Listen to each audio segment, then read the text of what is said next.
Welcome to Product Growth Story. So today we're joined by Mike Wallace, the Chief Decarbonization Officer at Persefoni. And that's a pioneering climate tech company that is really democratizing carbon accounting through their SaaS platform. So if you're interested in how technical startups can break into an enterprise market and then scale globally, then this episode is for you. Mike shares how Persefoni went from a founder's idea at Chesapeake Energy to raising multiple rounds and finally serving S&P 500 companies at major financial institutions. Let's learn how they're turning complex sustainability consulting into accessible software and capitalizing on the rising demand for ESG reporting. So if you're into building enterprise software or scaling B2B, then you won't want to miss this episode. Mike, welcome to the show. So today we're going to dive into the fascinating intersection between sustainability, ESG, and technology, and now leading decarbonization for Persefoni. So I'm very glad that you're here. So can you just start off by introducing yourself and tell us what led you from traditional sustainability consulting to joining a climate tech SaaS company? Sure thing. Great to be with you today, and thanks for the invitation to do this with you all. My name is Mike Wallace. I'm a Chief Decarbonization Officer here at Persefoni. Been with the firm for about 3.5 years at this point. It's truly my first step into the SaaS world. Fascinating experience to learn how software is created and take a very manual consulting history and turn it into software. What led me here was literally almost 30 years worth of work in the environmental field, which then eventually evolved into sustainability and ESG. A lot of the work that I've done over those 30 years has been around environmental due diligence or sustainability due diligence, meaning we would use publicly available information and sources and then interviews with companies and stakeholders to put together a story about a company. A third party would loan on that company or invest in that company or buy that company. So I've always had this due diligence brain to what I do. I meet the young CEO of Persefoni because I was a partner at ERM. I had a number of chief sustainability officers call me. They were customers, clients at ERM. And then they called me in a panic in 2021 because their CEOs were on stage talking about carbon neutrality and net zero footprints. The CSOs were aware that they didn't have enough of the mathematics in place and information in place to know whether or not they could make those commitments that their CEO had just stated, right? I start to then look for software solutions, and I bump into this young man, Kentaro Kawamori.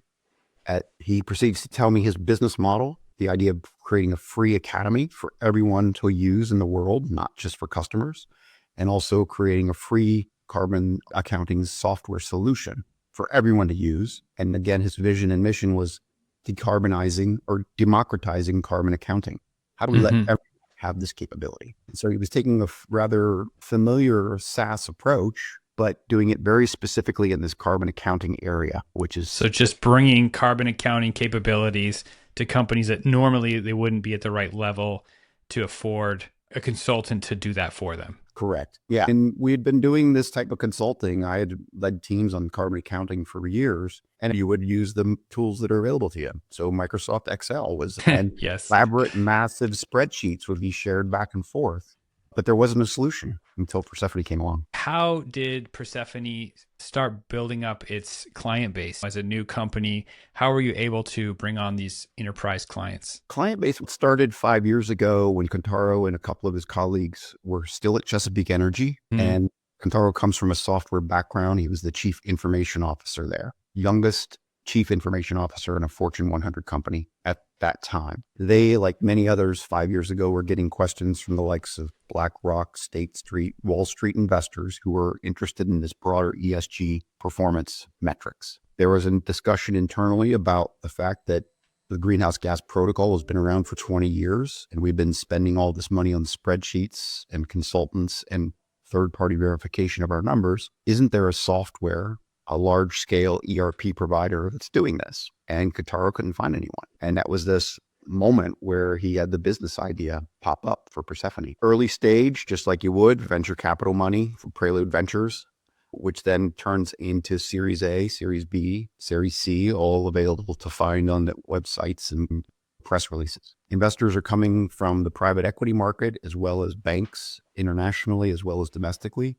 Yeah. And that will grow the concept and turn it into a functional product, which we been working on for 5 years, literally, at this point. And how did you start reaching out and getting your first enterprise clients? Enterprise clients came about in two different directions, actually. First, it was the enterprise. It's the Chesapeake Energy sort of scenario.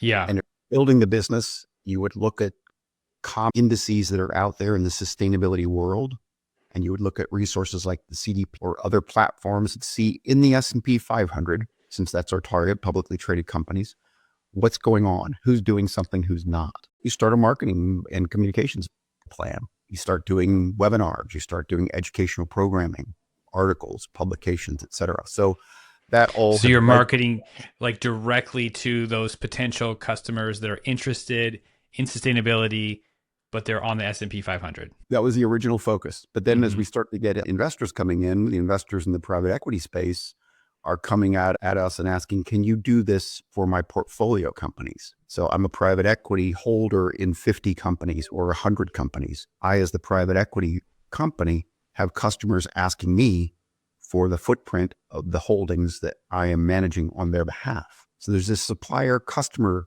dynamic that's occurring even in the financial markets. So that starts to grow our business with the financial services community. So we got enterprise clients, typical S&P 500 type of company, but we also have financial services types of clients looking at portfolios of companies. Got it. If you look at the market right now, especially with changes in administration in the US, are there regulatory changes that are changing the demand for carbon management solutions? Yeah, I've got an email in my inbox today from a company that's very much preparing for the California climate rules that are being implemented this summer by the California Air Resources Board. The legislation that's occurred out here is asking companies of certain sizes, public and private organizations, to measure, manage, and report on scope 1, 2, and 3. Like most legislation, it takes some time to implement, and there's some timing related to how quickly certain steps of it are implemented. Same thing was happening with the U.S. Securities Exchange Commission as it developed its latest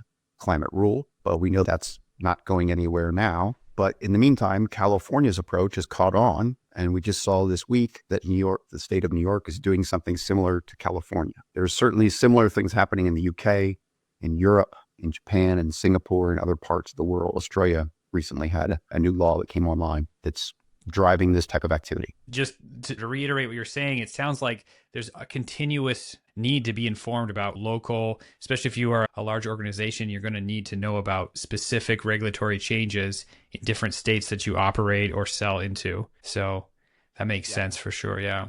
I think the bigger thing that we're seeing, I'm certainly seeing it on a daily basis, is it's not so much about the regulation, especially right now, as you mentioned, the administration change. Like a lot of things are changing right now. Yeah. And typically US companies are 5 to 7 years behind European companies on these types of issues, just the way it is. California is a little bit more advanced than the rest of the country when it comes to these types of issues, hence the law. But what's really starting to play out are large institutions that buy a lot of things are turning to their suppliers and saying, look, I need to measure my own carbon footprint. You're technically my scope 3. I buy lots of goods and services from you. I want to keep doing business with you, but when you respond to this next request for a proposal, I'm going to include a request for your carbon emissions data. I, as your biggest institutional customer, want the best price, want the best quality, want the best delivery time. And by the way, I would like to see your scope 1, 2, and 3 greenhouse gas emissions numbers. I would like to see the methodology by which you got those numbers and want to see whether or not they had those numbers verified by a third party. The only public exposure we have seen of that is because the UK government itself is putting out RFPs, and this is happening and rippling through the entire global economy because the UK government's doing it. So if a large organization starts saying, hey, we need to see your ESG numbers in order to evaluate this RFP, that's going to push more and more people to need to do carbon accounting and actually be able to give those kind of answers on demand. How are you thinking about expanding? Do you see a need to expand what your solution does beyond just carbon accounting? Because of the focus of Persefoni from the very beginning, it was very much on the quantifiable accounting associated with greenhouse gas emissions, built on a standard called the Greenhouse Gas Protocol. Another protocol or standard has emerged in the last 5 years called the Partnership for Carbon Accounting Financials. Those two standards are codified in our software, and that's what drives the uptake of our service. right? We're building this according to a standard that's going to allow you to report under regulatory requirements and be in compliance, also allow you to engage and get third-party verification more efficiently and effectively. My work here as the Chief Decarbonization Officer is to, again, go back to the idea of education, democratize carbon accounting. So at an enterprise level, where does this live? The board of directors has a corporate secretary that reports between the board and management.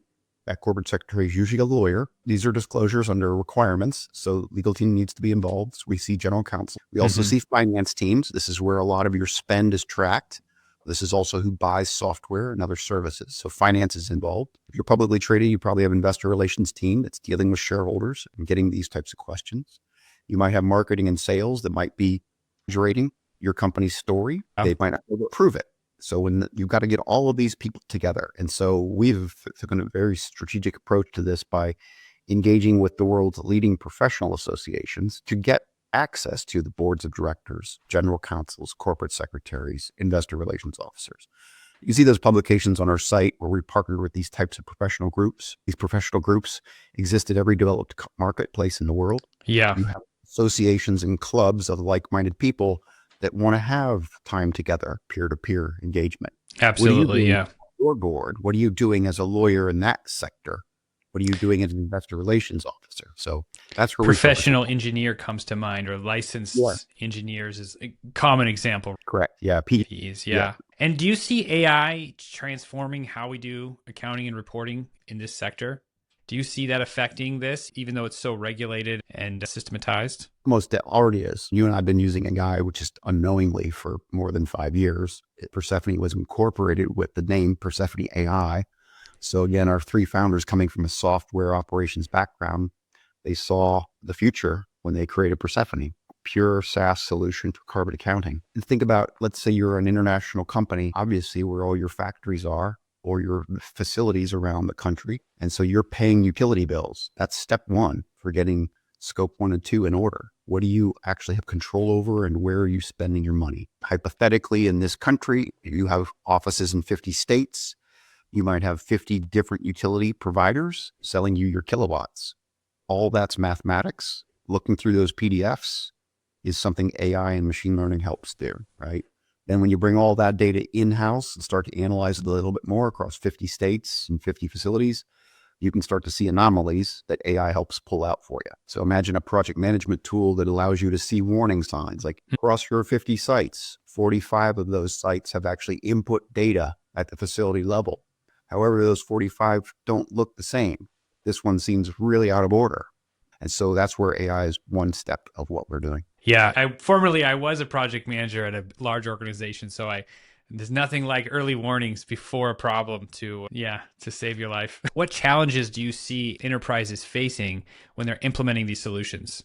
It's always it's a shopping exercise. So there's a lot of other players out there that are making other types of products and making certain types of claims about their services and solutions. We are certainly in a buyer beware period for this. So I would suggest anybody that's shopping for a solution, ask that solution for their own sustainability report and their own carbon footprint. If you're going to be selling these services, I would hope that you know how to measure your own footprint and also take on sustainability issues. The next thing is budget, always comes up. And generally, this starts to evolve out of the sustainability team.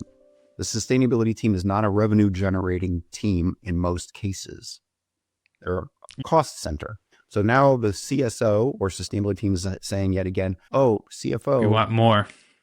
I need some more money for this and for this. And you get the question like, what's the ROI on all of this? It feels good. Or it's resolved an issue with an investor or a lender. So that goes on all the time. The other thing is data management, data security. There's a new phrase called the ESG tech stack that's emerged. We've also seen a new title emerge in just the last few years called the ESG controller. Where does this really live? Who has the final say?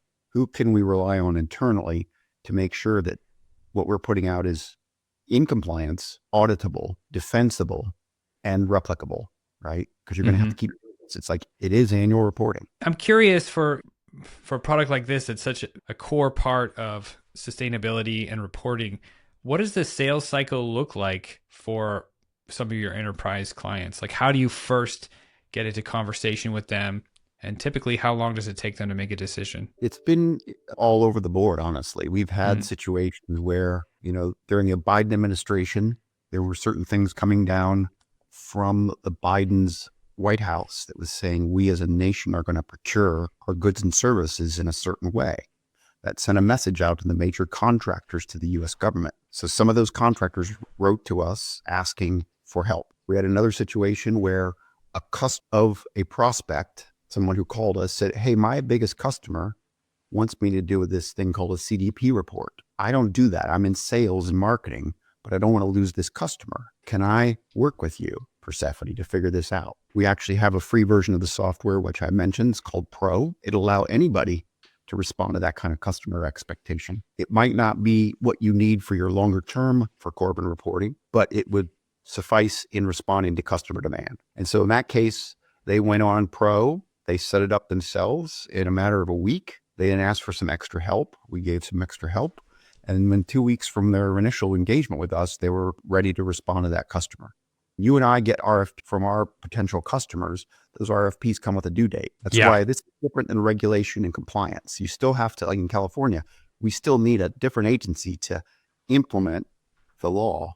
Then the team needs to be hired and trained up around the implementation. Then there needs to be a mechanism for enforcement. That means you need to have to go look at these disclosures and say, are you doing it or not? So there's a long lead time to regulatory drivers versus a customer expectation to a supplier. Like, you want to win this bid or you want to renew a contract, I need this information from you. That puts pressure.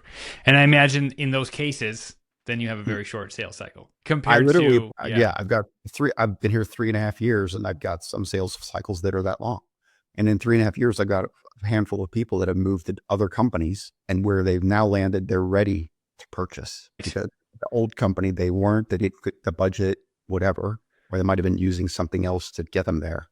So it's evolving quickly. It's quite a fun place to work in, and it's not going to stop. I've been watching this play out for 30 years. It's not going to stop.